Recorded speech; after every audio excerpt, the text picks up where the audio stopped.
Muy buenas noches, señoras y señores. ¿Cómo están ustedes? Bienvenidos a otra edición del Péndulo por Unicanal. Hoy les planteamos tres temas. El primero tiene relación con la mafia. La mafia gobierna la frontera. Asesinan a un periodista en Pedro Juan Caballero y siguen las amenazas.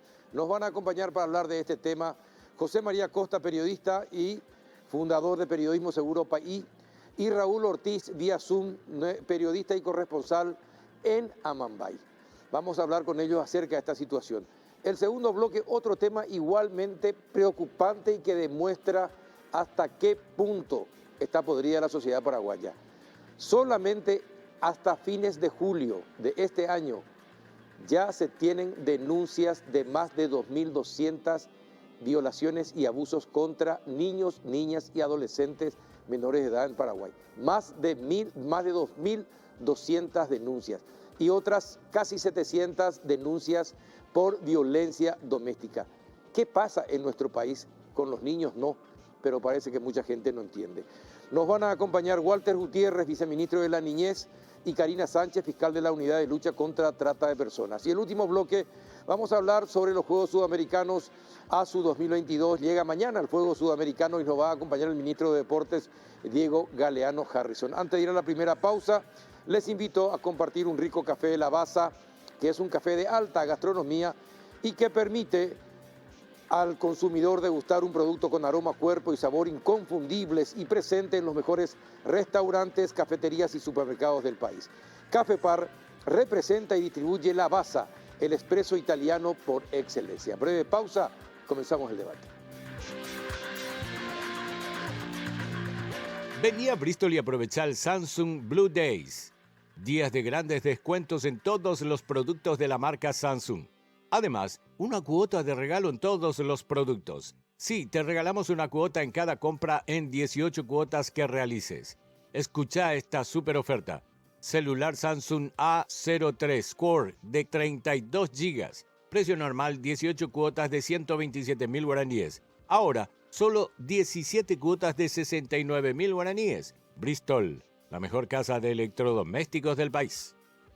Todos los miércoles y jueves son de Big Sale en Farmacia Vicente Escabone. Hasta 50% de descuento. Medicamentos, perfumes, cosméticos, juguetes, accesorios y mucho más. Pensando siempre en tu salud y bienestar.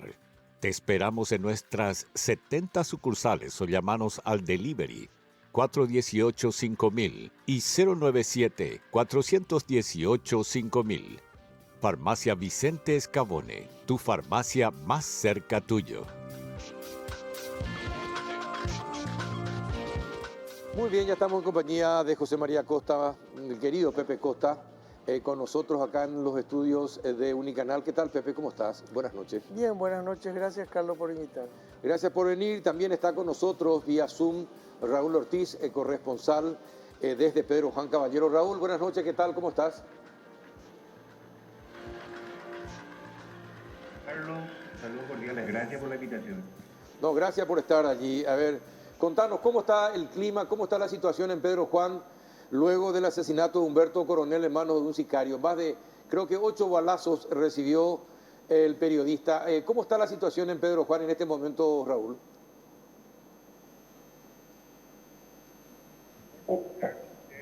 Realmente después de lo sucedido, las cosas, el ambiente, la atmósfera periodística o dentro de toda la comunidad, está, el diálogo con los diferentes colegas, con todos los que había, o llegamos adelante el ejercicio del periodismo aquí en Pedro Juan Caballero, estamos sintiendo cada vez más la necesidad, como todos los ciudadanos, de realmente un cambio de seguridad que se puede. Y no solamente con la presencia después de lo ocurrido, de toda la cúpula mayor de las instituciones de seguridad del Estado en nuestra ciudad, estamos viviendo un ambiente bastante cargado, bastante tenso. Mañana todos se miran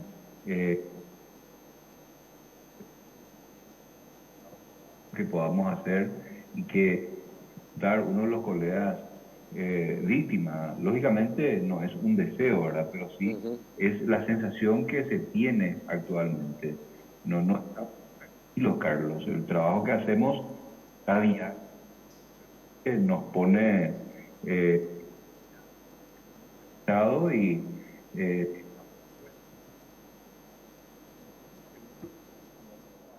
tratando de que realmente las instituciones están cumpliendo con su rol.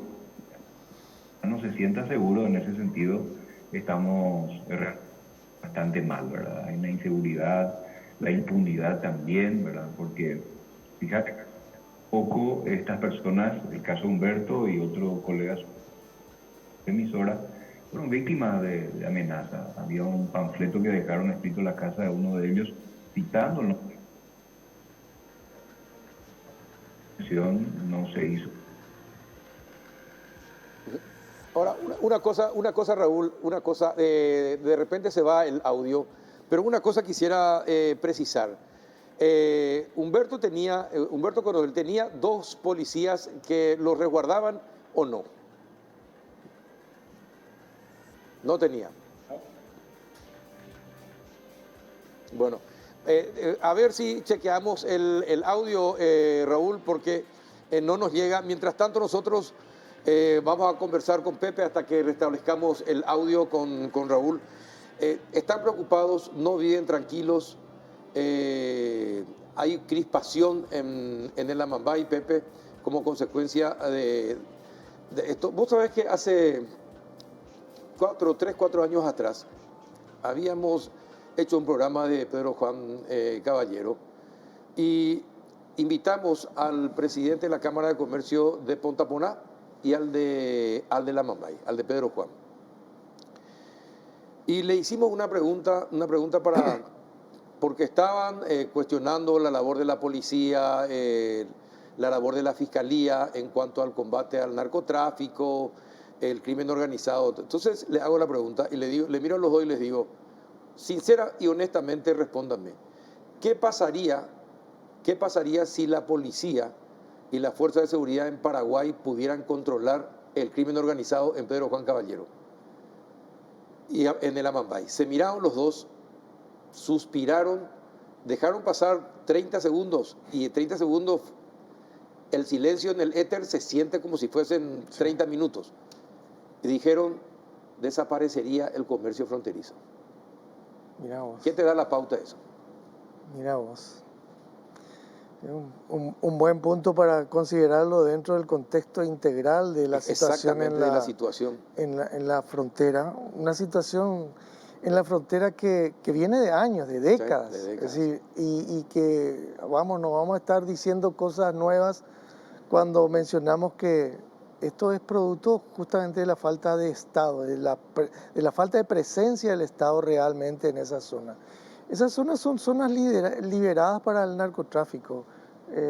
La mafia gobierna la frontera, dice el tema ahí, y yo creo que esa es la realidad. La mafia el crimen organizado hace lo que quiere en la frontera. Y cuando se ve asediado por periodistas o por la prensa o por las informaciones que no quiere que se revelen, entonces actúa, y esto también lo decía Raúl, y la actuación, que es generalmente violenta y en este caso con violencia contra los periodistas, es una actuación que finalmente queda impune. Entonces, no hay sanción y la impunidad termina siendo como, entre comillas, una invitación para que sigan haciendo eso. Claro, ahora, el reconocimiento de estos empresarios, que Raúl estuvo en esa entrevista,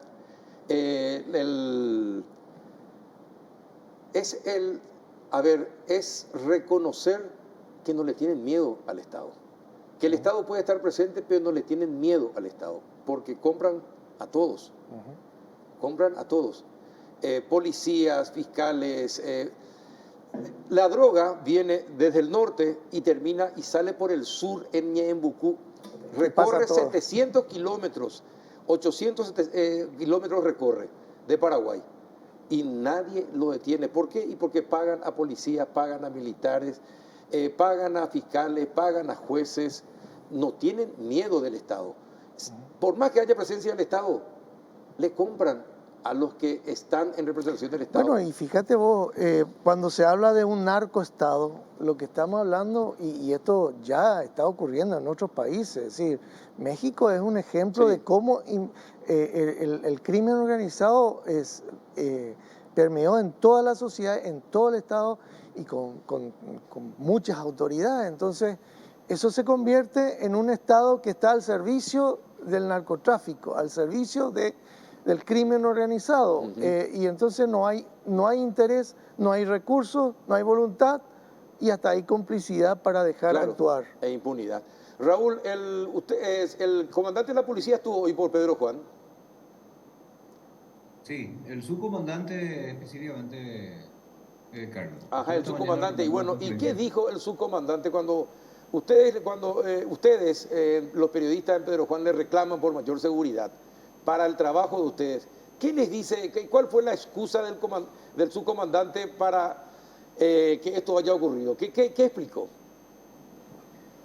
Bueno, absolutamente nada nos dijo con relación a lo ocurrido. Lo único que dijo es que se está formando un equipo investigativo, como lo decían siempre, que están trabajando detrás de los autores, sean ellos materiales, intelectuales, pero no habló un punto clave que todos queríamos escuchar, ¿verdad? En cuanto a la verdadera investigación para llegar al sujeto que se sabe del autor moral, del autor material, de dónde viene esta amenaza. Hay un supuesto mensaje que recibió el mensajero de Radio Mumbai en su cuenta de Facebook, que también se está analizando y que aparentemente sería más una cortina de humo para poder desviar un poco la investigación. Se le consultaba de qué se tiene en concreto y no podía explicar. Inclusive me pareció un poco inoportuno y innecesario decir que en ese momento, cuando hablaba de que Pedro Juan no se ve armas, se ha desarmado, que se está logrando minimizar un poco la cuestión de la inseguridad,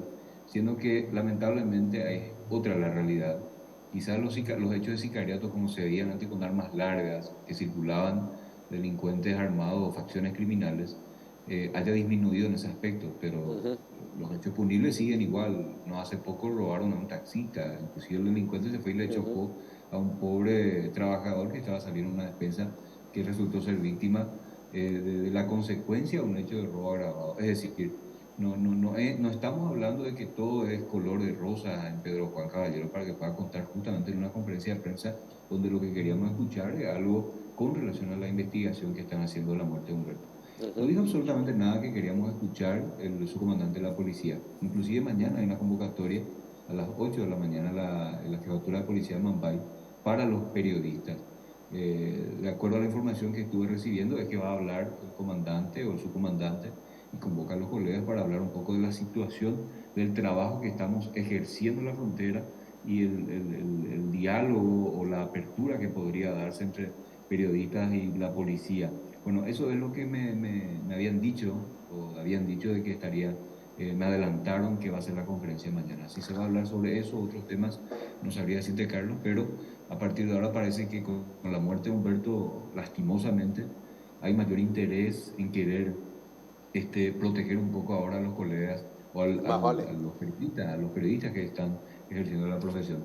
Recientemente también, Carlos, quiero hacer hincapié a esto. No sé si te recuerdas la más reciente amenaza que recibieron otros colegas de otra radio, donde dejaron un panfleto escrito también en un medio citando a una mujer.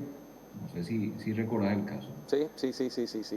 De eso hasta ahora tampoco se habla. ¿Qué se sabe que dejó ese escrito? Inclusive dejaron cartuchos vivos de pistola, si no me equivoco, de la época, o fusil, no, para mí que era cartuchos vivos de pistola. Y amenazas direccionadas hacia a una mujer o una persona que después pudimos hablar con ella, que es la directora de este medio de comunicación. Pero hasta ahora no hay nada tampoco sobre este caso. Es decir, no hay nada sobre nada. Ya vamos a hablar de una investigación seria y que se pueda descartar o llegar al que dejó eso y cuál es el motivo, no se da seguimiento, no se está dando. Se deja al margen, y si no le dan custodio o si rechaza el periodista el custodio, ya lo dejan, como el caso de Humberto. Humberto no tenía custodio, ahora Gustavo sí aceptó tener custodio. Humberto decía, yo no sé dónde viene esto no es para mí, yo no le debo a nadie y si tengo policía va a morir policía conmigo. Es difícil atacar la cuestión del sicariato, ¿verdad? Y la forma que actuó el sicario en las cámaras se puede ver y que fue realmente de forma cobarde, aprovechando un momento en que él estaba por ingresar a su vehículo.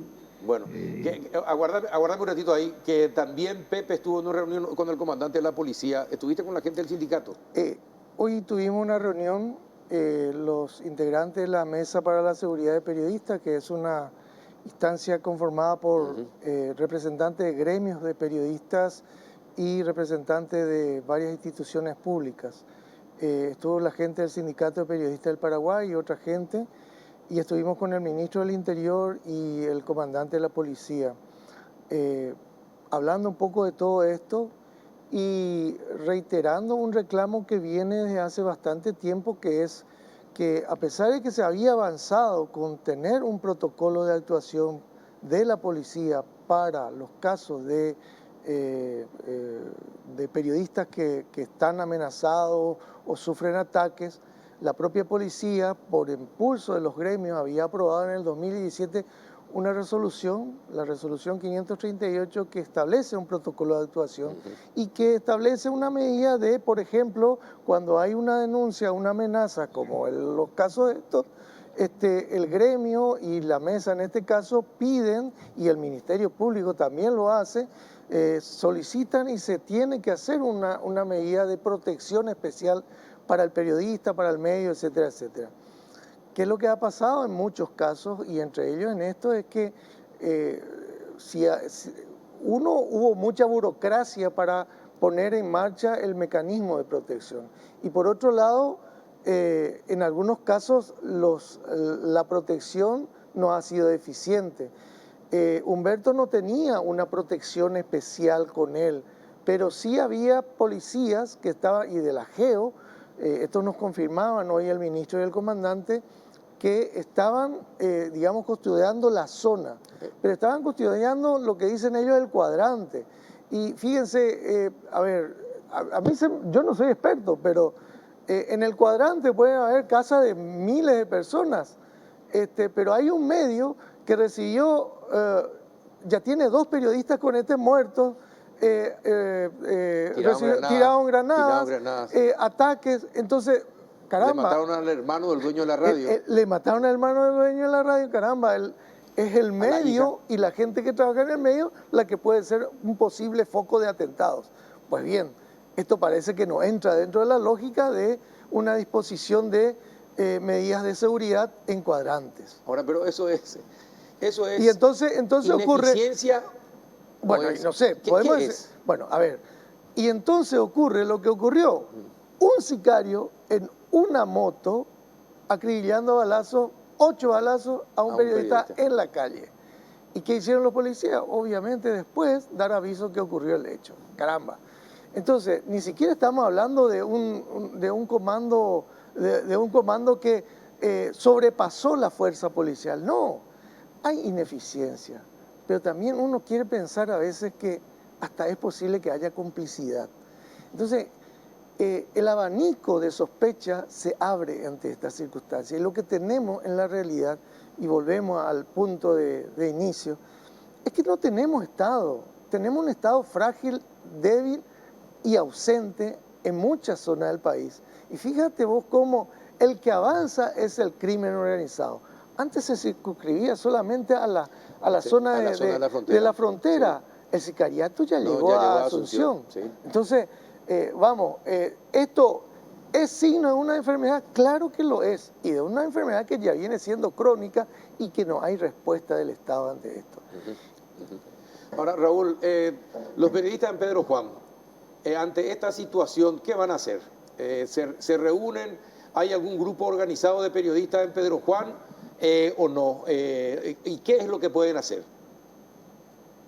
Sí, ahí, Carlos, está el Sindicato de Periodistas del Paraguay tiene una filial, que es la regional aquí en Amambay de hace varios años, y estamos siempre reunidos. Hay un repudio, una manifestación, inclusive hay diálogo constante para ver realmente qué es lo que se puede hacer para exigir mayor seguridad, pero ya nos cansa eso, Carlos. Estamos cansados de pedir que cada vez que ocurre un hecho que afecta a un colega, sea ello amenaza o muerte, no hay una respuesta. En el momento hay un interés que se vuelve posteriormente un poco desierta, porque no le dan seguimiento, no hay interés, no hay acompañamiento y mucho menos resultado. Entonces, ya la esperanza que se cifran inicialmente, lo que podrían ayudar a generar una protección, se vuelve más una duda de que podría hasta sospechar de que puedan conspirar, de que pueda atentar contra un colega.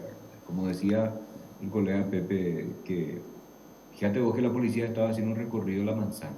Eh, Estuvo observando imágenes que aún no fueron divulgadas y que ya seguramente mañana vamos a ir publicando estas imágenes. El sicario cuando comete el asesinato, Humberto, y se retira de la zona, toma la dirección sobre la misma calle, pero hacia el barrio Guaraní, hacia el centro regional, y después de pasar esa esquina entre 14 de Mayo y Cerro León, se nota que con la mano izquierda eleva aparentemente un teléfono y habla, es decir, a metros del lugar, aparentemente alguien le llama o él llamó Sí. a informar de lo que había hecho. Que ya el trabajo ya estaba realizado. Eso es lo que da a Hasta se entender. pegó el Eso es lujo lo de que da a hacer el entender. informe. Ujú. Eso Sí, es lo que da a entender. claro. Y para que te des cuenta de la tranquilidad, la pasmosa tranquilidad que actuó este delincuente, ¿verdad? Y que no se lo observó a ningún policía en ese momento que estaba. Lo que dijeron el director de policía, el jefe de seguridad en su momento, decían de que había policía cerca, pero que estaban haciendo patrulla a pie, que ellos no estaban en condiciones de una persecución ya que no tenían un móvil en ese momento. Pero con todo lo que se vio correr la dirección al llegar, porque en las cámaras se pudo ver que en ningún momento después de lo ocurrido los curiosos avanzaron, pero no se le vio ningún policía corriendo cerca del cuerpo, por lo menos, o para informarse hacia dónde fue.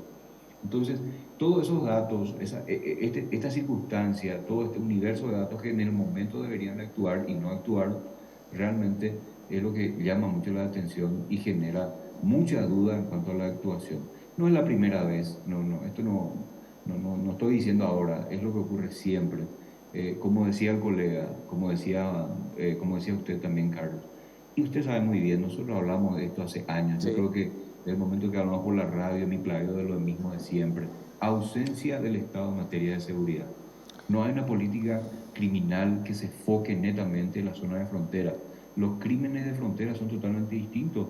Bueno, no tan total ahora porque decían de que ya se migraron los sicarios también en diferentes puntos, entre ellos la capital, pero las zonas de frontera son puntos donde deberían aplicarse ciertas medidas un poco más estrictas de control, sobre todo la parte migratoria, el control del acceso, salida.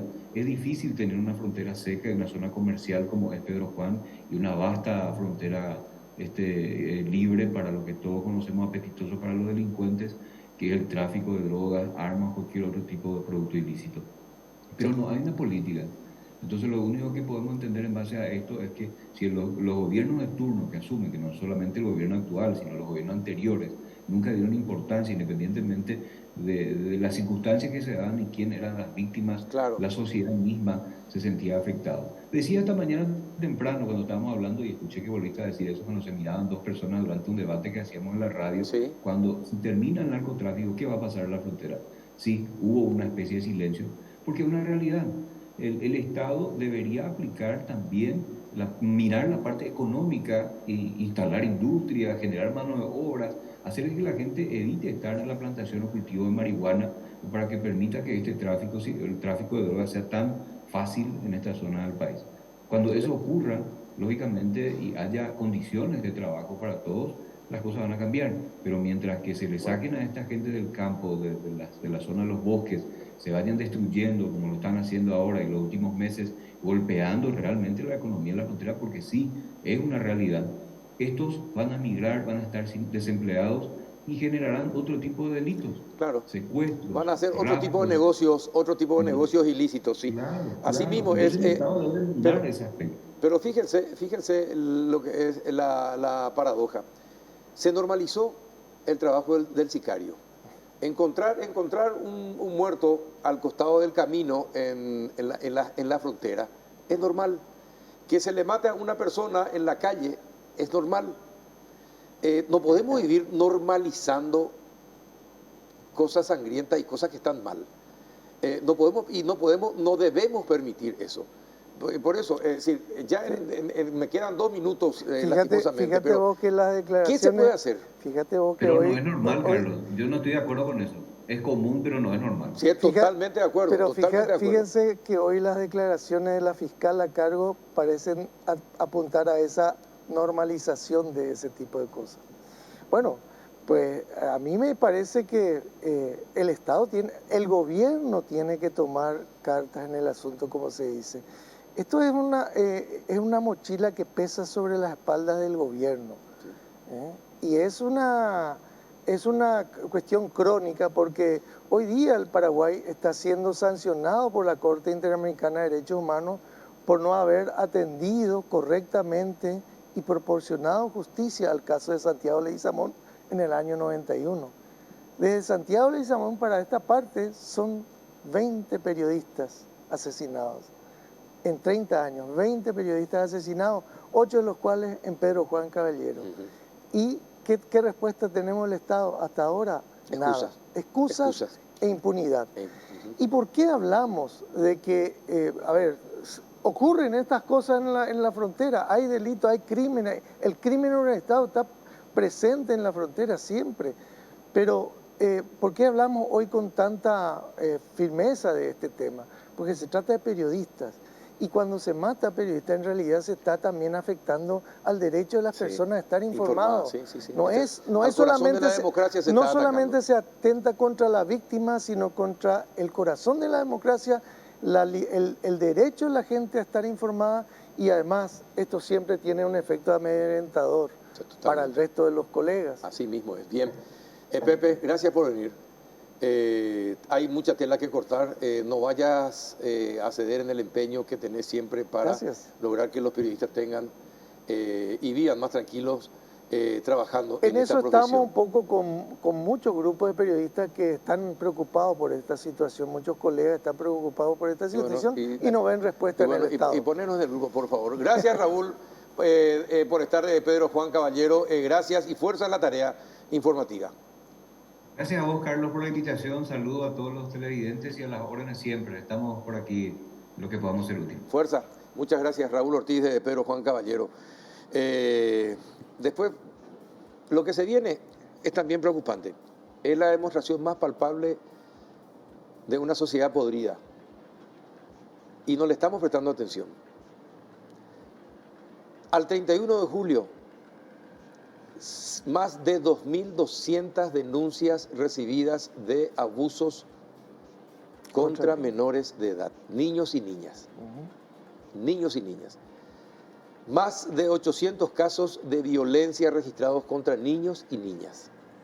Hay videos inclusive que tienen los fiscales, que es un lujo para un fiscal tener videos de una agresión que sufre que se está ejerciendo sobre una menor. Por el recurso probatorio, claro. Exactamente. Es, no sé, papita para el loro, para si el fiscal tiene videos. No se hace nada. De eso vamos a hablar a la vuelta de la pausa con el viceministro de la Niñez y la fiscal de la Unidad de Lucha contra la Trata de Personas. Al volver de la pausa.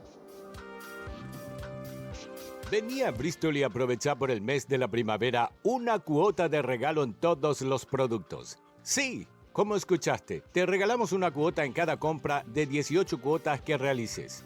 Escucha esta super oferta. TV Win Smart de 43 pulgadas Full HD. Precio normal, 18 cuotas de 456.000 guaraníes. Ahora, solo 17 cuotas de 189.000 guaraníes. Bristol, la mejor casa de electrodomésticos del país. Con los productos verdes de Regional Sustentable creces de forma armónica con el medio ambiente. Financiación de Maquinarias es una línea de préstamos destinada al sector agrícola ganadero para la adquisición y renovación de maquinarias con motores de alta eficiencia y bajas emisiones. Ingresa a www.regional.com.py para conocer más detalles. Regional, creemos en vos.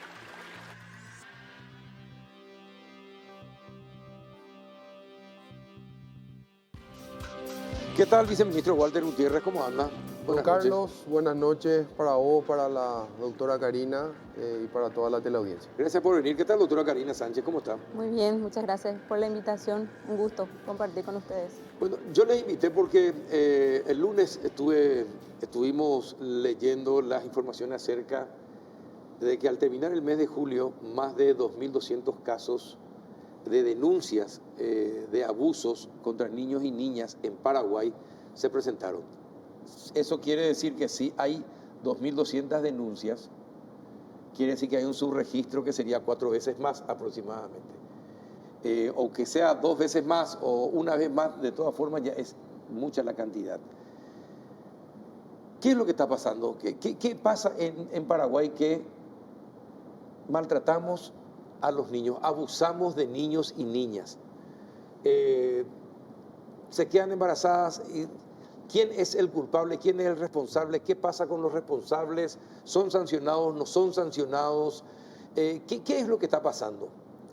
Bueno, en lo que respecta al Ministerio Público, evidentemente que cuando hablamos de números ya llegamos tarde, que eso es lo que queremos siempre trabajar y también tratamos de apoyar desde nuestra institución. Se naturaliza mucho aún, a pesar de todas las campañas que realmente nosotros podemos decir. Se naturaliza la violencia, se naturaliza que una niña tenga relaciones sexuales con otra persona. Eso se naturaliza muchísimo en el interior específicamente, por eso que vemos tantas niñas embarazadas. Y muchas veces la familia, con tal de ya no hacerse cargo de esa situación, deja que vaya con el agresor, hasta que alguien descubre o se denuncia o hay algún indicio en una institución, y entonces se inicia todo el proceso en la parte investigativa, ¿verdad? Bueno, pero una vez descubierto y una vez sabido que hay un caso de abuso, de violencia contra una menor, ¿qué se hace? ¿Cuántos, por ejemplo, hay 2.200 denuncias? No sé cuánto fue el año pasado, pero ahora hasta julio, 2.200 y pico de denuncias.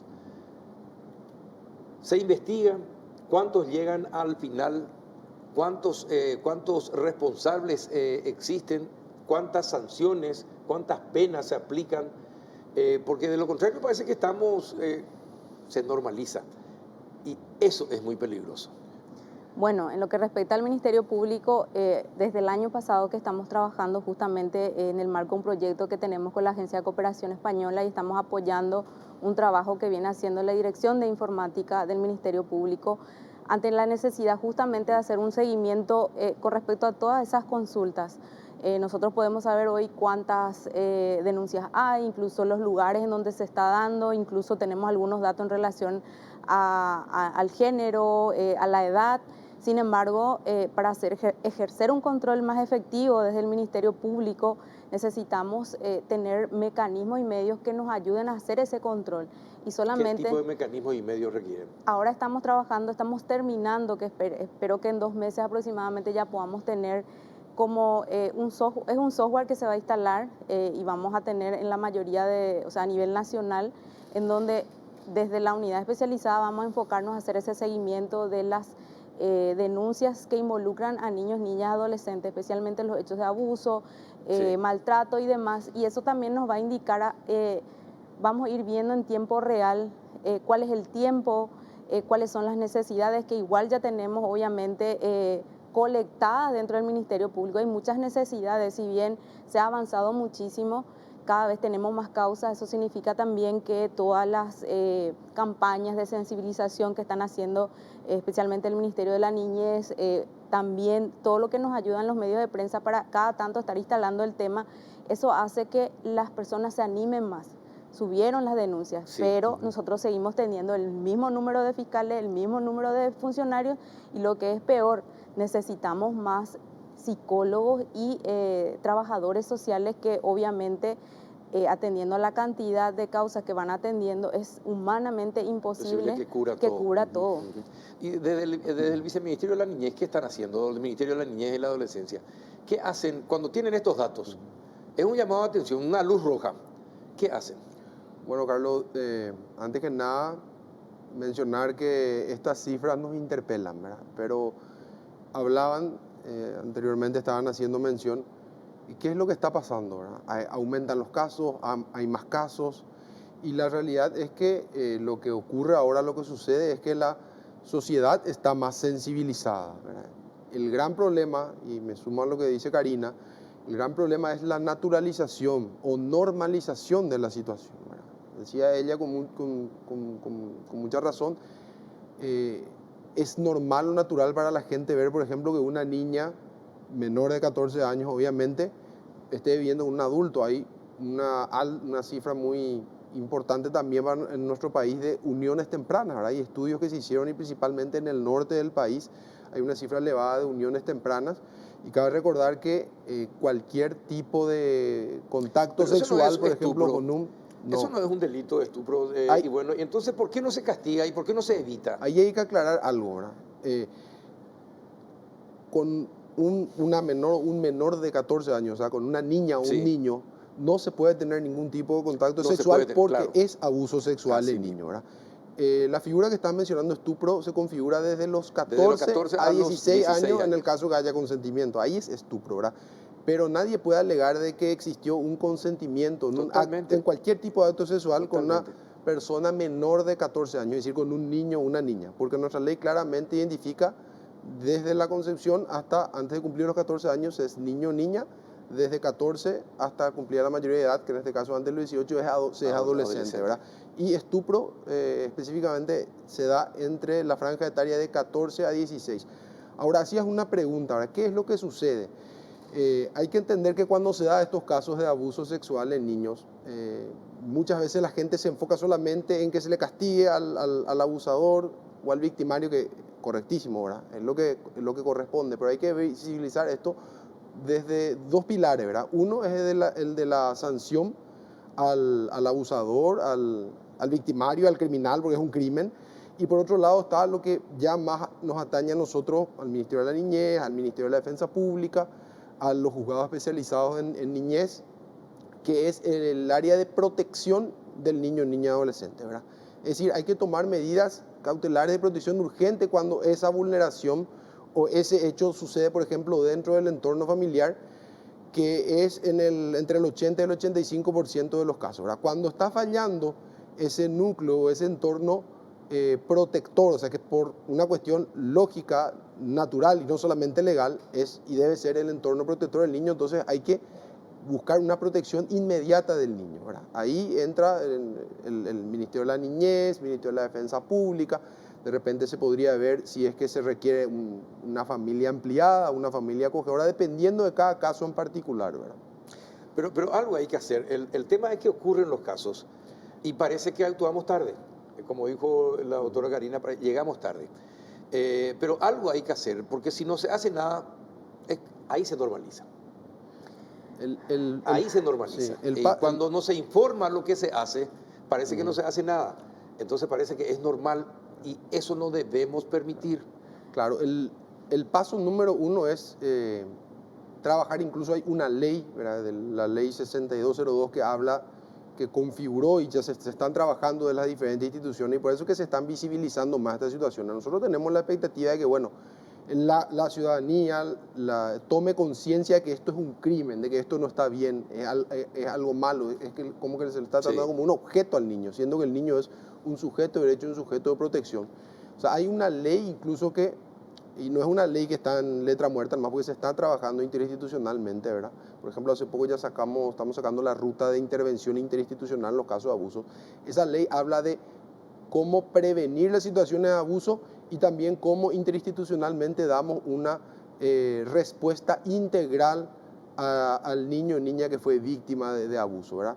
Lo primero es, digamos, Carlos, desnaturalizar la situación. Claro, pero doctor, ustedes dos que entienden de leyes y trabajan en la Fiscalía, otro en el Viceministerio de la Niñez, estamos hablando de 2.200 casos y un poquito más que se denunciaron. Es muchas cifras para 7 meses. Es demasiado. Es demasiado. Entonces, algo está fallando. Algo está fallando. Es decir, yo sé lo que hace el Ministerio de la Niñez, ¿verdad? Desde que nacen, con la protección de los chicos. El trabajo de la Fiscalía también. pero algo no está bien porque tenemos a los 7, al terminar el 7º mes, tenemos más de 2.200 casos. La educación es un tema acá que hay que abordar. La educación es fundamental para que todos entendamos primero qué es un abuso, qué es lo que tenemos que, cómo podemos identificar una situación de abuso. Las personas mayores y las personas, los niños, niñas, adolescentes tienen que recibir ese tipo de educación, tienen que saber que un tipo de conducta o un tipo de acercamiento no está bien, tienen que saber, y la educación es demasiado importante. Hemos visto, es más, niñas y niños pidiendo ayuda, sí, pidiendo ayuda, llamando al 147 y pidiendo ayuda. ¿Y qué significa eso? Que al primer contacto que tuvo, que a la primera intención que tuvo el agresor de acercarse de manera abusiva hacia ese niño, se cortó con esa denuncia. Entonces, porque también estamos hablando de 2.000 casos, más de 2.000 casos que tenemos denunciados. En la mayoría de esos casos, el abuso se dio por mucho tiempo. Solo tenemos un porcentaje muy pequeño de situaciones que se dieron 1 o 2 veces. Encima ya son constantes, son abusos constantes. Claro, porque se da en el ambiente familiar, entonces hace eso que el agresor y la víctima tengan una cercanía y él esté a disposición del agresor, la víctima. Sí, pero el tema es que hay que proteger a los niños y a las niñas. Hay que protegerlos, incluso de su entorno familiar, ¿verdad? Incluso de su entorno familiar. Duele decirlo, pero es así. Pero algo hay que hacer. Con total certeza te puedo afirmar que no es que hoy hay más casos que antes, ¿verdad? Hoy lo que está ocurriendo es que se está denunciando más que antes, porque así como estaban refiriendo, hoy los propios niños, niñas y adolescentes están llamando a denunciar. Hoy el vecino llama a denunciar, el agente comunitario llama a denunciar. ¿Por qué? Porque tiene más información, ¿verdad? Sabe cuándo denunciar, sabe dónde denunciar. Estamos habilitando más canales también de recepción de denuncia. Obviamente cuando están denunciando ya llegamos tarde. Y ahí creo que es muy importante lo que estás haciendo referencia, don Carlos, ¿verdad? Estamos también trabajando y principalmente fortaleciendo al sistema de protección. Existe un Sistema Nacional de Protección y Promoción Integral de los Derechos de la Infancia, ¿verdad?, que está conformado por el nivel nacional, con el Ministerio de la Niñez y el Consejo Departamental, las Gobernaciones y Municipal, las CODENI. Te pregunto algo. Sí.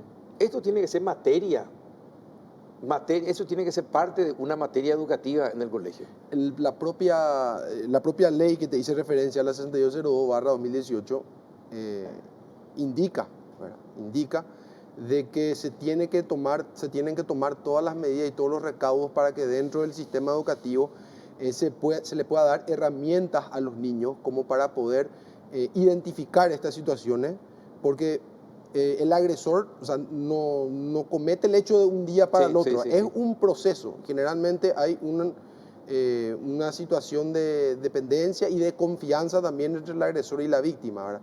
Es decir, que el niño tenga esas herramientas para poder llegar a autoprotegerse, ¿verdad? La propia ley indica, y eso es lo que te estaba haciendo también referencia, estamos trabajando con el Ministerio de Educación en ese sentido para que se pueda estar tocando estos temas, porque en la escuela están los niños, ¿verdad? Y también con las instancias del sistema de protección.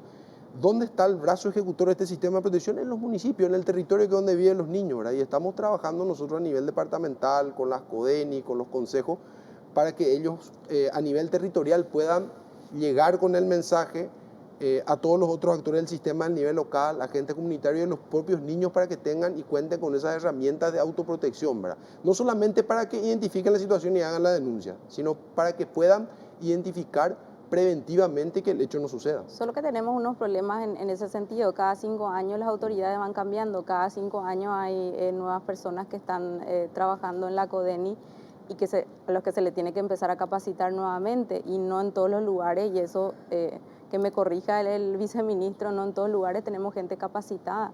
O sea, para eso se instalaron estos consejos municipales. Ahora, pero estamos, a ver, tenés razón en lo que decís, pero eso es una gran irresponsabilidad de los gobiernos. Y hay que denunciarlo, y hay que contarlo.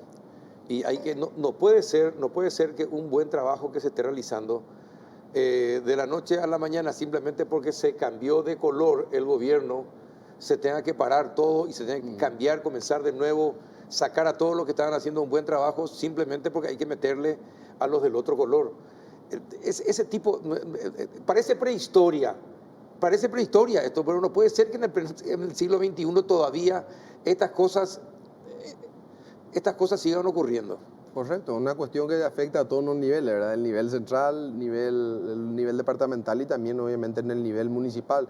Nosotros identificamos eso como uno de los nudos críticos para poder continuar en la ejecución de las políticas públicas de infancia, ¿verdad? Principalmente a nivel territorial.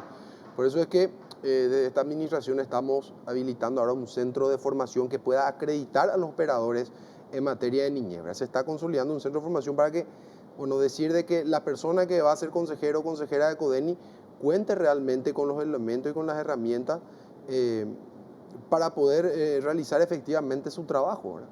Los que vengan, es inevitable, sinceramente, lastimosamente es inevitable que venga un intendente y cambie la CODENI, ¿verdad? Pero por lo menos que pueda, porque escapa a nuestro alcance determinar eso, pero que por lo menos cuenten desde que una instancia del nivel central, en este caso el órgano rector, los pueda certificar como una persona apta y capaz para poder trabajar en una temática tan delicada y tan sensible como es el ámbito de la promoción y protección de los derechos del niño. Y si debe ser una política pública nacional, ¿por qué se tienen que meter los intendentes y decir qué se tiene que hacer en las CODENIs? Porque las CODENIs dependen de las municipalidades. ¿Para su mantenimiento? La CODENI, eso es algo que a veces de repente genera confusión, ¿verdad? La CODENI es como una oficina que depende de cada municipio, es decir, cada municipio crea su CODENI. Y obviamente también le sostiene. Lo que hace el Ministerio de la Niñez es una función de monitoreo y supervisión y asistencia técnica a los gobiernos locales, ¿verdad? Entonces tiene que mejorar el monitoreo. Sí, correcto. Tiene que mejorar el monitoreo, porque ahí me parece que la falla está allí. Sí. Es decir, si ustedes detectan de que se está cambiando un buen trabajo que se está haciendo, porque entra el intendente de otro, no sé, hay que pararle, pues no, o si no, cada 5 años, como dice la fiscal, hay que ir cambiando todo y comenzando nuevo. ¿Cómo vamos a generar vínculos de confianza entre las autoridades y la comunidad si todo se cambia cada 5 años? Y la comunidad tiene que ayudar también, porque depende de la comunidad quien esté en los gobiernos, depende de la comunidad también que se hagan determinadas cuestiones, porque es para esa comunidad. Todos tenemos que evidentemente hacer más. Sí, mira, si estuviésemos en Japón, yo te diría, tenés razón, pero no estamos en Japón, ni estamos en Alemania, estamos en Paraguay y acá sabemos cuál es nuestro nivel sociocultural. No, totalmente. ¿Verdad? Bueno, entonces es difícil, entonces hay que buscar otros caminos para lograr que la comunidad se empodere de esas cosas con la mentalidad que tiene el paraguayo. Doy fe de que todas las instituciones que estamos en el Consejo Nacional de la Niñez hemos intentado, el Ministerio de la Niñez también con todos sus programas de llegar por todos lados. Además, todas las instituciones de alguna manera también estamos haciendo más de lo que la función propia de la institución. Por ejemplo, nosotros estamos también en una política institucional en el sentido de no solo concentrarnos en las funciones propias, que es la persecución y la atención de víctimas hasta cierta medida, sino también colaborar en lo que es la prevención. Estamos yendo a los colegios, a las escuelas, estamos participando, llevando obras de teatro, haciendo charlas en todos los colegios a nivel nacional. También hay una postura desde la unidad especializada en elaborar informes de lo que tenemos, de las causas que van ingresando tanto en la unidad especializada como en otros lugares. Estamos elaborando informes en relación al perfil, a los lugares, a cómo están sucediendo ciertos hechos punibles que afectan a los niños, niñas, adolescentes, y eso le estamos dando a las instituciones que tienen que enfocarse en esas políticas públicas eficientes para prevenir, porque no solamente con charlas se previene, no solamente haciendo pancartas, que es parte de todo. Hay que ver cuál es el motivo, por qué en ciertos lugares se están dando más casos de abuso, más de explotación sexual, que también estamos viendo muchísimos casos de explotación sexual que afectan a nuestras niñas. En ese sentido estamos trabajando con cooperaciones internacionales que nos ayudan para poder brindar esa información efectiva. Una cosa, esto traspasa los niveles sociales, ¿verdad? Esto ocurre en todos los niveles socioeconómicos del país. No es solamente como se quiere estigmatizar, que solamente ocurre en los bañados o en los barrios o en los niveles económicos bajos. No, esto sucede en todo. Lo del colegio de Lambaré es un caso emblemático de cómo se dan los abusos. Bueno, lo último que pasó de esta señora que a su hijastra la castigaba y está filmado, es otro ejemplo de cómo se abusa de los niños y que está en todos los niveles socioeconómicos. Esto que hizo este influencer de darle una cerveza a una menor de 3, 4 meses es una irresponsabilidad terrible de la persona que lo hace. Y ya no importa si es pobre o rico. La irresponsabilidad es la misma. Y bueno, la pregunta nomás es, ¿por qué cuesta tanto sancionar a los abusadores? Ya sea a los depredadores sexuales o a los abusadores a golpes, maltratos de niños y niñas y adolescentes. ¿Por qué cuesta tanto? Se dan las sanciones, hay muchas investigaciones más. Nosotros tenemos ciertos instructivos que estamos manejando a nivel país, un instructivo que justamente estableció la fiscal general Sandra Quiñones, en donde nos establecen ciertas pautas que debemos seguir cuando tenemos un hecho punible que afecta a niños, niñas y adolescentes, y especialmente cuando es un abuso. O sea, entra en un turno 10 causas y de las 10 tenés 2 abusos, los 2 abusos tienen prevalencia, claro. Solo que muchas veces, hablando de manera general, no podemos, solo el fiscal no puede hacer una investigación, necesita de otras personas, necesita de un psicólogo, necesita de un trabajador social, necesita de una médica forense, o de algunas cuestiones. No siempre es muy fácil obtener pruebas, muchas veces nuestra prueba está en la víctima. Mientras más tiempo pase... Está en la víctima y actualmente tenemos un problema también que estamos viendo en muchos casos, que logramos hacer una evaluación psicológica en tiempo y forma o tardamos un poco más para hacer la cámara GESEL, donde ya vamos a tener esa declaración que vamos a llevar a juicio. Y estamos viendo en muchos casos que se da una retractación justamente. Y por la presión de la familia, probablemente, entonces, ya que normalmente es un familiar en el 80% de los casos, dicen ustedes. Totalmente. ¿Verdad? Bueno, entonces, claro que va a existir nomás luego eso. Pero eso es parte del desafío que van a tener ustedes para aclarar los casos, ¿verdad? Correcto. Es el día a día, hay muchísimos desafíos, como la cantidad de causas que van ingresando, darle prioridad a una causa. Todo el mundo obviamente necesita una respuesta, pero entre 10 causas que entran, el de abuso o una violencia contra una mujer o una niña lleva prevalecencia, pero a la hora de la verdad... ¿Cuántos casos de abuso se aclaran al año? No podría decirte una cifra así, porque mentiría, porque no tengo una información objetiva. Pero la Fiscalía tendrá una... Intentamos hacer el año pasado, pero al final no tuvimos esa información concreta, por lo tanto tratamos de obtener también información. No podemos tener datos concretos entonces. Tenemos datos parciales y no queremos cometer errores. Está bien. Si es entonces, parcial, no es conveniente. Como estamos trabajando en este sistema, creemos que esto nos va a haber un antes y un después en el tema de abordaje de este hecho punible y del control que vamos a tener de las causas. ¿En el ministerio hay alguna información al respecto? No, realmente eso, cuando el hecho, hay que entender un poco el rol del ministerio en este sentido, ¿verdad? El ministerio en muchos de los casos a través del 147 lo que hace es recepciona las llamadas. Por ejemplo, de los 2.130 casos, creo que Karina, a julio del... 2035 casos a julio de este año, 757 de esas denuncias de abuso sexual fueron derivadas desde el 147 Fondo de Ayuda a la Fiscalía. Y una vez que el ministerio deriva los casos o supuestos casos que fueron comunicados al 147, eso ya pasa dentro de lo que es el sistema jurisdiccional, ¿verdad? Entonces ahí entra obviamente a cumplir su rol, a hacer su labor el Ministerio Público, y eso, bueno, lo que es la parte de la investigación penal ya transita obviamente en un juzgado penal de garantías y ahí sigue su proceso normal, ¿verdad? El ministerio, en caso de la niñez, en caso de que se requiera, porque no en todos los casos se requiere, lo que trabaja es articuladamente con el Ministerio de la Defensa Pública, en el caso de que se requiera una medida de protección de urgencia, como te estuve explicando anteriormente. Por ejemplo, si el niño tiene que salir de la casa donde estaba y en la casa vivía con papá, mamá, y bueno, ya no puede a raíz del hecho ni estar ni con papá ni mamá, entonces se ve un miembro de la familia ampliada, ahí trabaja una dirección general especializada que tiene el ministerio. en articulación con la Defensoría también, ¿verdad? O si se necesita una familia acogedora, ¿verdad? Trabaja más desde la perspectiva de la protección inmediata del niño. Uh-huh. Bien, les agradezco que hayan venido.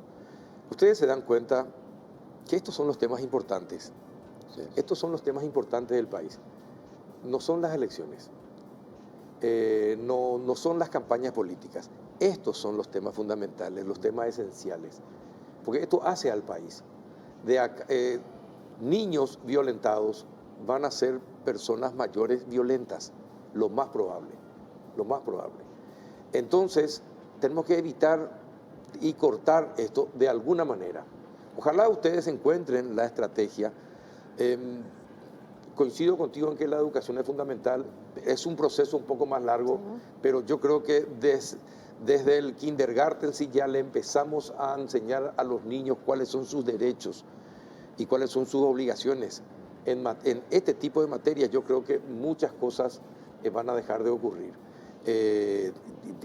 Pero por algún lado tenemos que comenzar. Les agradezco que hayan venido y bueno, cualquier novedad, saben ustedes que acá en Unicanal van a tener siempre las puertas abiertas para comunicar los temas de interés, porque hay que comunicar y hay que saber comunicar. Es que sí, así mismo, Juan Carlos, esas son las acciones que se están tomando. Ahora nosotros estamos tratando de generar esa sensibilización, no solamente en la ciudadanía, sino en los propios niños, para que conozcan sus derechos, ¿verdad? Los niños son sujetos de derechos. Hace 30 años que tenemos la convención que trajo un nuevo paradigma en cuanto a lo que es la protección en los derechos humanos de los niños, niñas y adolescentes, ¿verdad? Estamos trabajando en eso y a través de, o sea, no solamente nosotros, sino tratando de empoderar y que el sistema pueda transmitir y hacer llegar esas políticas públicas en todos los niveles, ¿verdad? Y vemos que hay una respuesta también en este sentido, porque hoy vemos que principalmente las denuncias las están realizando los agentes comunitarios, lo están realizando los vecinos, están realizando tíos. Anteriormente era solamente los agentes educativos. Hoy hay una percepción, ya una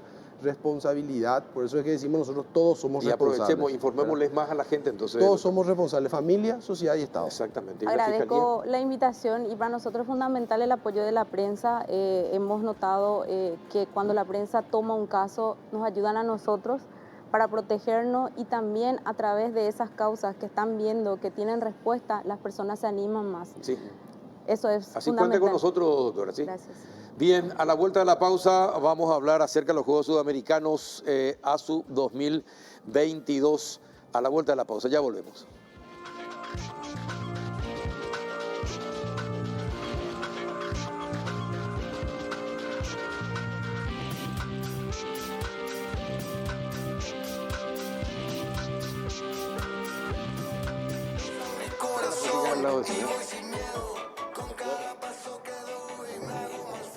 Muy bien, ya estamos con Diego Galeano Harrison, ministro de Deporte. ¿Qué tal, ministro? Ya te recibimos con la música de Evo de Sur. Espectacular. Buenas noches, Carlos. Un gusto poder estar acá a las órdenes. Bueno, ¿cómo está todo? ¿Cómo está preparado Paraguay para estos Juegos? Bueno, venimos preparándonos bastante comprometidamente. Creo que vamos a cumplir bien, vamos a cumplir más o menos. Van a haber deficiencias. Contarnos un poquitito para prepararnos. Yo creo que hay realidades. Una realidad es que Paraguay nunca tuvo unos juegos así en Paraguay, en su historia. Yo creo que para todos nosotros los deportistas, para los dirigentes, para los entrenadores, para el público, va a ser un evento sin precedentes. O sea, va a ser algo espectacular. Va a ser algo nunca antes visto. Estamos intentando, lógicamente, cuidar todos los detalles. Un ¿Las evento canchas muy van a estar grande. todas en tiempo y forma? Las canchas van a llegar en tiempo y forma. Hoy creo que a 20 y pico días ya me animo a decirte que sí. Todos los escenarios van a llegar para poder disputarse las competencias. Y ojalá pueda salir todo bien. Yo creo que estamos, como te dije, intentando cuidar todos los detalles. Va a depender mucho del público, va a depender mucho de... Es normal también que en unos juegos los primeros días la organización esté un poco sobrepasada, porque te llegan de golpe 3.000 atletas y empiezan todos los temas, y es normal, en todos los juegos pasa que los primeros días son un poco más difíciles, pero estamos preparados y comprometidos para solucionar todos esos problemas y que podamos vivir una fiesta nocturna acá en Paraguay. ¿Por qué aceptaste ser ministro sabiendo que prácticamente van a llegar sobre la hora arreglando todo? No, realmente cuando asumí muchos me dijeron que no llegábamos ni aunque queríamos, No, ¿verdad? sí, yo sé.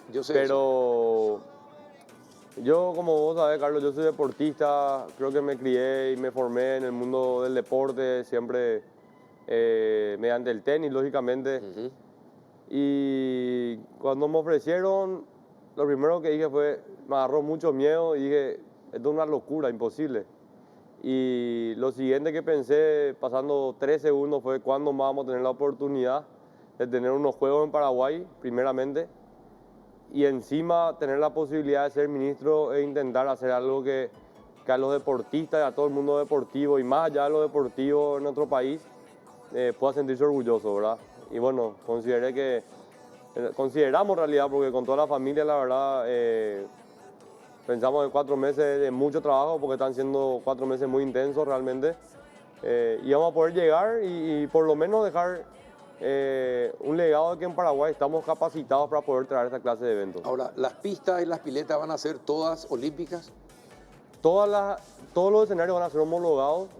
Están en constante visita los delegados técnicos internacionales de todas las disciplinas para poder asesorarnos y poder criticarnos las cosas que tenemos que mejorar para que en la fecha de la competencia esté todo impecable. ¿Y por qué nos atrasamos tanto? Y qué sé yo, hay muchas cosas, depende mucho del punto de vista de cada uno. ¿Ineficiencia? No, creo que se acumularon muchas cosas. Acordate que fueron unos juegos un poco difíciles, ¿verdad? Se bajaron, se subieron. Acordate que teníamos teníamos muy poca infraestructura en Paraguay. Eso significa muchas obras. Ahora, si volvemos a hacer unos juegos dentro de unos años, a lo mejor ya no evitamos, entre comillas, toda la parte de obras, por ejemplo. Alguna que otra obra vamos a tener que hacer, pero ya no evitamos toda esa parte, lo cual va a hacer que... ¿Cuáles son las obras que se hicieron, por ejemplo, y que van a estar a tiempo para la inauguración? Y se hizo un velódromo nuevo, se hizo un patinódromo nuevo, se hicieron 2 canchas de hockey homologadas por la Internacional, se hizo un bochódromo, se mejoró... Eso de bochas. Bochas. Sí. Se mejoró toda la parte del squash, se mejoró el Centro Acuático Nacional que está en el Banco Central. Del BCP, en el Banco Central, se hizo una remodelación bastante importante para dejar en mejores condiciones. ¿Toda la jornada de natación se van a hacer ahí? Toda la jornada de natación se van a jugar ahí. Los 15 días va a haber competencia en el CAN. En el BCP. En el BCP. Y bueno, ¿y las pistas de atletismo? La pista de atletismo también se mejoró bastante, desde la lumínica hasta todo los equipamientos, los implementos deportivos para los atletas. Realmente el legado deportivo que va a quedar después de estos juegos es impresionante, nunca antes visto en Paraguay. Se pudo haber hecho mejor, ¿no? Siempre se puede haber hecho mejor, ¿verdad? Yo creo que el 16 de octubre nosotros vamos a estar, ojalá que pasando unos juegos maravillosos para el país. Y creo que al tener un evento tan importante, tan grande, vamos a ver las cosas que salieron bien y vamos a ver las cosas que tengamos que mejorar. Creo que eso es normal en un evento tan grande. Y en cuanto a los atletas, ¿Paraguay va a estar representado en todos los deportes? En todos los deportes. ¿En todos? 100%. ¿Seguro? Sí. ¿Pero todos paraguayos o van a haber extranjeros nacionalizados paraguayos? No, en algunos deportes hay extranjeros nacionalizados también, sí. Pero ahí, Paraguay, para tener una idea, Carlos, va a tener cerca de 600 atletas participando en estos Juegos. ¿Y qué tal la preparación? ¿Qué sabes de la preparación de los atletas? Y tenemos mucha expectativa. Para que la fiesta sea completa para nosotros los paraguayos, organizar los Juegos es una cosa que es súper importante, demostrar que estamos listos para eso. Pero otra cosa muy importante es las medallas que consigamos, ¿verdad? El éxito deportivo es fundamental y nuestro objetivo son 50 medallas para estos Juegos. ¿Pero 50 medallas de oro o 50 medallas en general? Bronce, plata y oro. Bronce, plata y oro, en general.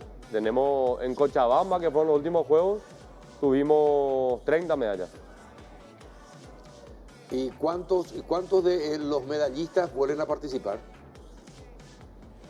O sea que no sé, una buena pregunta. No tengo ese dato, la verdad.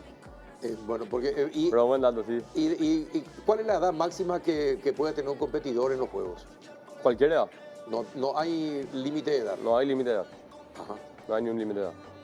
Porque me decían que, por ejemplo, para las velas y compañía, no habían atletas y hasta le propusieron a atletas, ¿verdad?, de velas que eran de otros países para representar a Paraguay. Puede ser, Carlos, porque imagínate que un velódromo nunca existió en Paraguay. Entonces empezamos a decir, ¿para qué hacemos velódromo si no hay gente que use eso? ¿Y cómo va a haber gente que entrene o compita en un velódromo si no existe en Paraguay? O sea, únicamente tienen que irse afuera. Claro. Y eso es muy difícil. Y hay atletas que vienen del extranjero para participar, que están estudiando, tienen alguna beca, van a venir a representar a Paraguay. Sí, muchísimo. ¿Cuántos aproximadamente? Había, no me acuerdo del listado, era grande, pero ponerle que unos 30, 40 atletas seguro vienen de afuera, están viviendo afuera, están compitiendo afuera, están entrenando afuera y van a venir para competir acá por Paraguay el 1 de octubre. Ajá. ¿Y cuántos atletas en total? ¿Más de 3.000? Tenemos casi 5.000 atletas. ¿De cuántos países? De 15 países. ¿Todos latinos? Sí, tenemos todo Sudamérica, por decirlo así, y 5 islas. ¿De América Central? Sí. Ajá. ¿Norteamericanos? No, norteamericanos no hay. Eso ya serían unos Juegos Panamericanos. Ajá. Esto es sudamericano. Esto es sudamericano. Por eso es O de Sur. Correcto. Ajá. Pero centroamericanos también.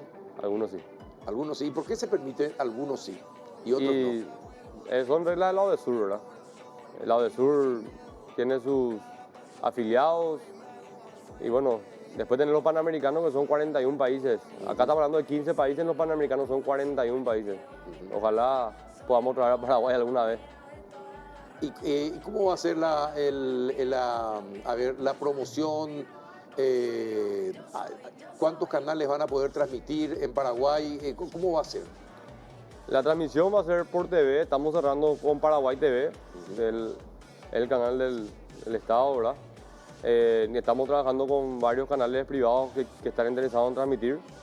La idea es poder difundir lo máximo posible. Sí, la idea sería interesante. No es lucrar con eso o tener ingresos con eso, sino la idea es que la mayor cantidad de paraguayos pueda presenciar los juegos y pueda ver los juegos, ¿verdad? ¿Y cuántos de los atletas son del interior del país? Y hay una gran cantidad realmente. Hay muchos atletas del interior que vienen a vivir a Asunción también, porque la infraestructura... Sí, en el interior no es... Para alto rendimiento, claro. En la gran mayoría de los deportes está centrada en Asunción realmente. Hay algunos deportes que tienen infraestructura en otras ciudades también, pero Asunción, y sobre todo realmente en el predio olímpico, en el parque olímpico, eso es una belleza. Eso va a quedar probablemente uno de los centros más lindos de entrenamiento del mundo. Ahora, ministro, vos que sos deportista, vos sabés, por ejemplo, yo estoy seguro que sabés cómo funciona la NBA, cómo funcionan los juegos universitarios, los torneos universitarios en Estados Unidos, los colegiales también, lo mismo en Brasil, Argentina y compañía. ¿Qué es lo que cómo se puede hacer que del Ministerio de Deportes se pueda empezar a trabajar con los chicos desde los más pequeños hasta los universitarios y después con los profesionales, de tal manera a que tengamos continuidad en la preparación de los atletas? ¿Qué es lo que se puede hacer? ¿Por qué no hay más juegos estudiantiles de todas las competencias o universitarios como existían antes, por ejemplo? ¿Verdad?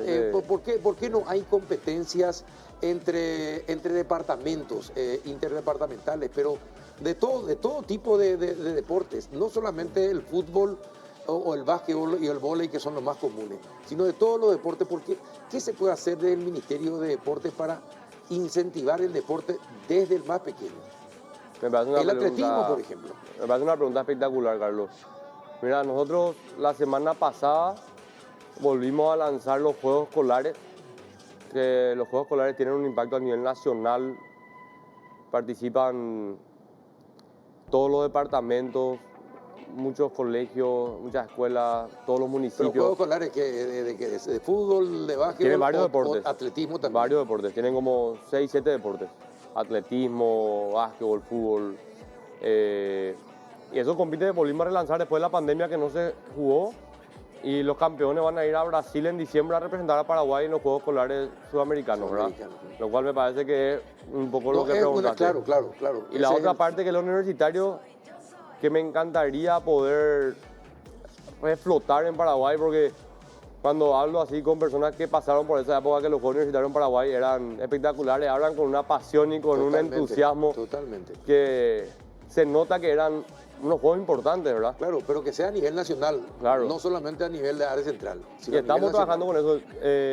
Nos reunimos con varias personas ya y nos comprometimos a que el año que viene vamos a hacer los Juegos Universitarios, ¿verdad? Inclusive lo publicamos en las redes y estamos trabajando en eso. Este año ya era muy difícil, teníamos los Juegos de Sur y la verdad que hacer los Juegos de Sur es un desafío brutal para la Secretaría de Deportes. Pero creo que son temas importantes, con los Juegos de Sur, los Juegos Escolares que vamos a tener ahora, y si logramos el año que viene arrancar con los Juegos Universitarios, creo que va a ser espectacular. Pero hay que aprovechar todo lo que, toda la infraestructura que va a quedar, hay que aprovechar al máximo. Esgrima hay.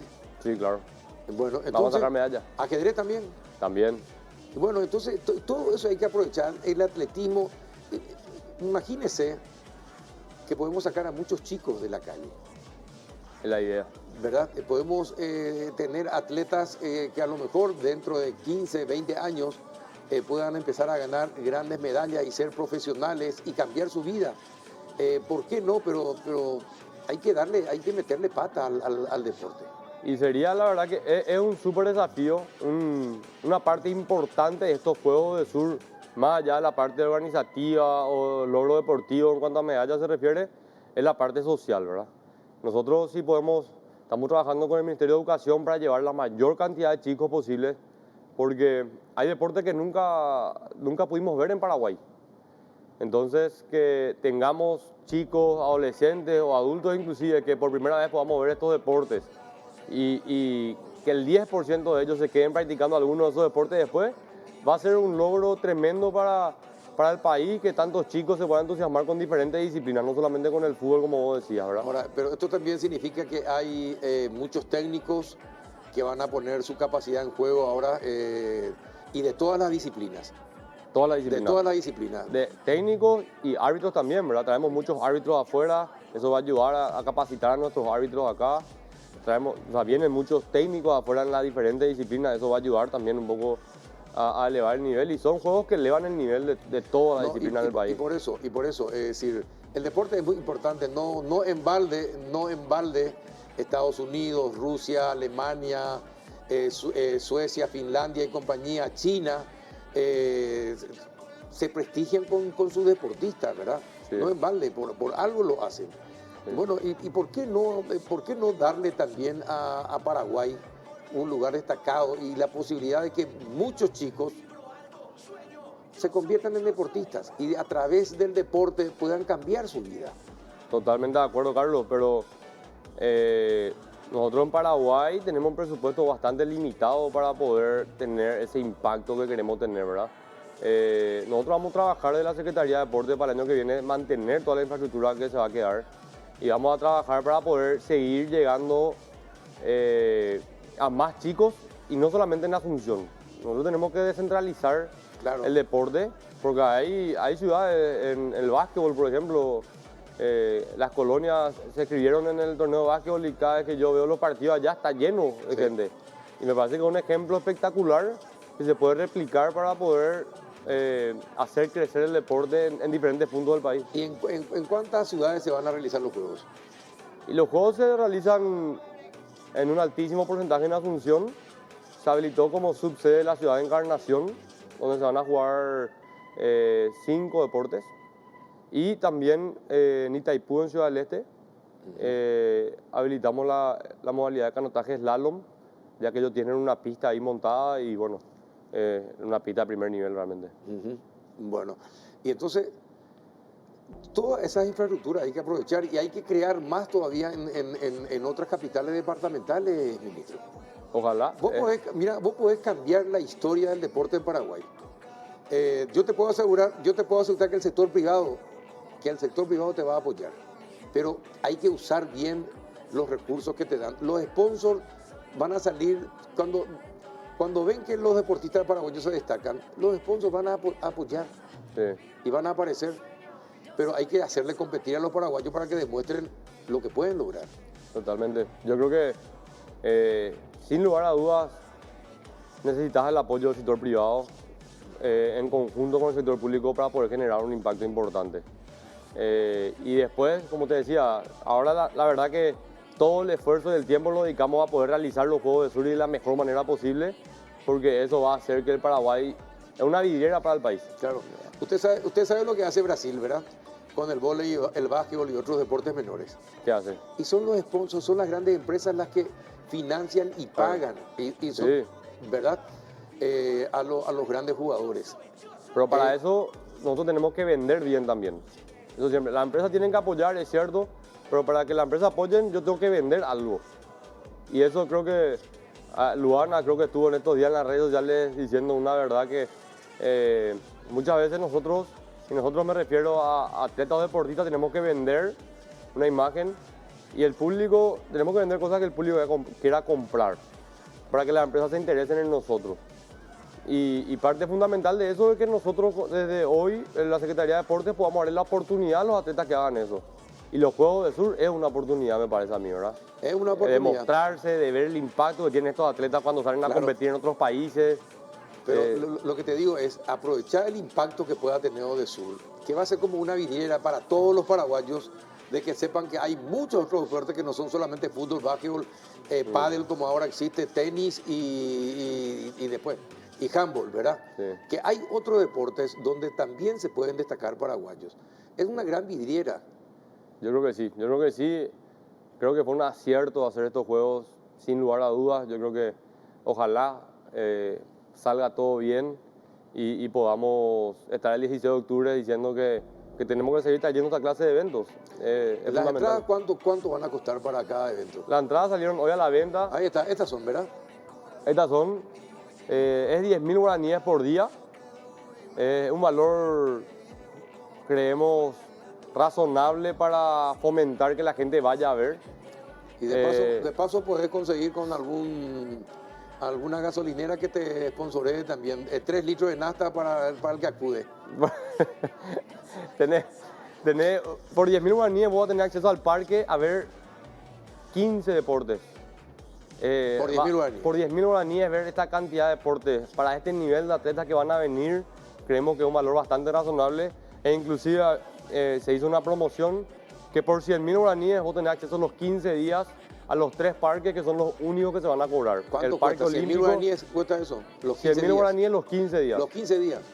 A los 3 parques principales que son la Secretaría Nacional de Deportes sobre Cebayala, el Parque Olímpico, la autopista de Ñuguazú, sí, y el Centro Acuático Nacional. Así es lo que dice justamente el ticket. Correcto. El resto de las sedes van a ser entradas gratuitas. O sea, la idea es que, como te dije al comienzo, es que la gente pueda ir, la entrada no sea una barrera, al contrario, que la gente quiera ir a ver toda esta clase de deportes, apoyar a los atletas paraguayos por un lado, pero por otro lado, entusiasmarse con el deporte y ojalá tengamos más chicos practicando todos estos deportes después.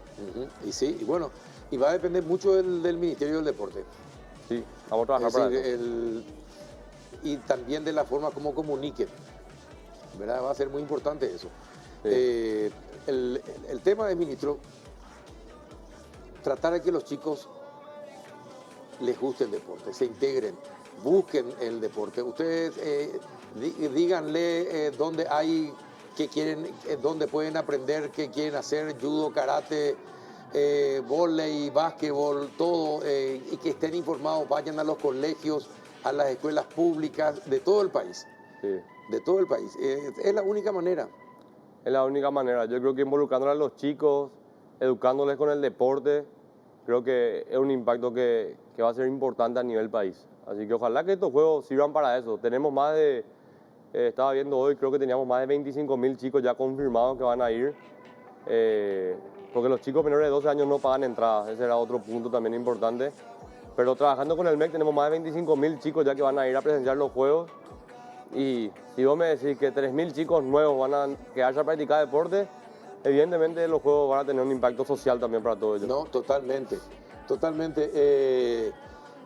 Fíjese, por ejemplo, en los Estados Unidos, y no solamente en los Estados Unidos, en los deportes colectivos, ¿quiénes son los que más plata ganan?